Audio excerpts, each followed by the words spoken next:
আসসালামু আলাইকুম ওরহমতুল্লাহি ওয়াবারাকাতুহু। মাওলানা ব্রাদার রাহুল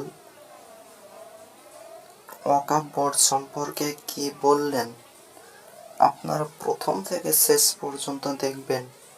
ভিডিওটি খুবই গুরুত্বপূর্ণ ভিডিও, তাই আপনারা প্রথম থেকে শেষ পর্যন্ত দেখবেন। ইউপিতে যোগীর রাজ্যে 170খানা মাদ্রাসাকে সিল করে দিয়েছে অলরেডি। আম্বানি যে বাড়িটা করেছে কোন জমির ওপরে, আজকে ভারতবর্ষের প্রেক্ষাপট কথা না বললেই নয়। ওয়াকফ বোর্ড চলছে না, এখন অ্যাক্ট হয়ে গেছে। এটা বিল ছিল, এখন অ্যাক্ট হয়ে গেছে। আজ থেকে 30 বছর আগে 1992 6 ডিসেম্বর বাবরি মসজিদকে নিয়ে অনেক দ্বন্দ্ব ঝামেলা চলেছে। 30 বছর পর রায় ঘোষণা হয়ে বাবরি মসজিদকে দখল করা হয়েছে। তবে এটা কোনো ফরেন্সিক রিপোর্টের দ্বারা নয়, এটা বিশ্বাসের দ্বারাই তারা সুপ্রিম কোর্টে এই রায়টা দিয়েছে, যেটা বিশ্বাস থেকে আমরা এই রায়টা দিয়েছি।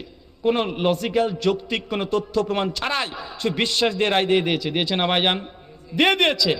নতুন করে ওয়াকফ বোর্ড বিল, এটা অ্যাক্ট হয়ে গেছে, অলরেডি পাস হয়ে গেছে। বাবরি মসজিদ তো একটা মসজিদ দখল হয়েছে, এটা যদি স্থায়ী যদি অ্যাক্ট হয়ে যায়, রাতারাতি লক্ষ লক্ষ যত মসজিদ, মাদ্রাসা, কবরস্থান রাতারাতি সরকার চাইলেই দখল করে নিতে পারে কি পারে না? এই তো 4 দিন আগেকার ঘোষণা, খবর হিন্দুস্তান টাইমেও আছে, টাইমস অফ ইন্ডিয়াতেও ছাপিয়েছে, বাংলা অনেকগুলো পত্রিকাতে ছাপিয়েছে। ইউপিতে যোগীর রাজ্যে 170খানা মাদ্রাসাকে সিল করে দিয়েছে অলরেডি। 170খানা মাদ্রাসা। আচ্ছা বলেন তো, আজ থেকে 500-600 বছর আগে আপনার বাপ দাদা তারা একটা জমি ডোনেট করেছে আল্লাহর জন্য, এখানে মাদ্রাসা হবে। 500 বছর আগে মাসে কাগজের গুরুত্ব বুঝতো? কথা বলেন। এখন 500 বছর পর কেউ যদি কাগজ দেখতে চায়, দেওয়াটা কি সম্ভব? এটা সম্ভব নয়। এখন এই কারণে এটাকে বেস করে ভিত্তি করে লাখ লাখ মসজিদ, মাদ্রাসা, কবরস্থানকে দখল করে নিচ্ছে। কেননা জানে তারাও যে ভারতবর্ষে মুসলমানদের কত, কমপক্ষে 9 লক্ষ একর জমি মুসলিমদের সম্পত্তি আছে। আর এই সম্পত্তির উপরে এমন এমন ভারতবর্ষের বিখ্যাত বিখ্যাত প্রতিষ্ঠান গড়ে আছে, এটা যদি মুসলিমরা যদি দখল করে নেয়, ভারতবর্ষের বৃহত্তর অনেক অনেক বড় বড় জিনিস এই ওয়াকফ সম্পত্তির উপরে নির্মাণ করা হয়েছে। শুধু কলকাতার দেখেন, কলকাতায় যদি দেখেন, গোটা পশ্চিমবাংলায় ওয়াকফ সম্পত্তি কতগুলো আছে। ভারতবর্ষের রেলের যে জমি, তার অনেক অংশই ওয়াকফ সম্পত্তির উপরে আছে। ভারতবর্ষের বিখ্যাত ধনী ব্যক্তির নাম কি? আম্বানি যে বাড়িটা করেছে কোন জমির ওপরে? তো এখন তাদেরকে বাঁচাতে হবে না? এখন যদি মুসলিমরা যদি এই জমির যদি দাবিদার হক যদি হয়ে যায়, তাহলে বলেন তো এইসব বাড়িগুলো থাকবে না? তার জন্য এখন বাধ্য হয়ে এই কাজটাকে করতে হচ্ছে। আল্লাহ নবী বলছেন, কেউ যদি একটা মসজিদ নির্মাণ করে দেয়, বাইতুল ফিল জান্নাহ, তার জন্য জান্নাতে একটা ঘর আছে।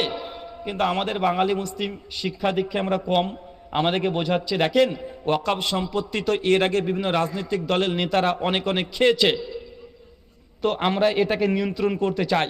এটা নিয়ন্ত্রণ করে সঠিকভাবে এটা মানুষের মধ্যে মুসলিম সোসাইটির উন্নতির জন্য আমরা ব্যবহার করতে চাই। ভাই, যারা বলছে তাকে আপনি বিশ্বাস করতে পারবেন?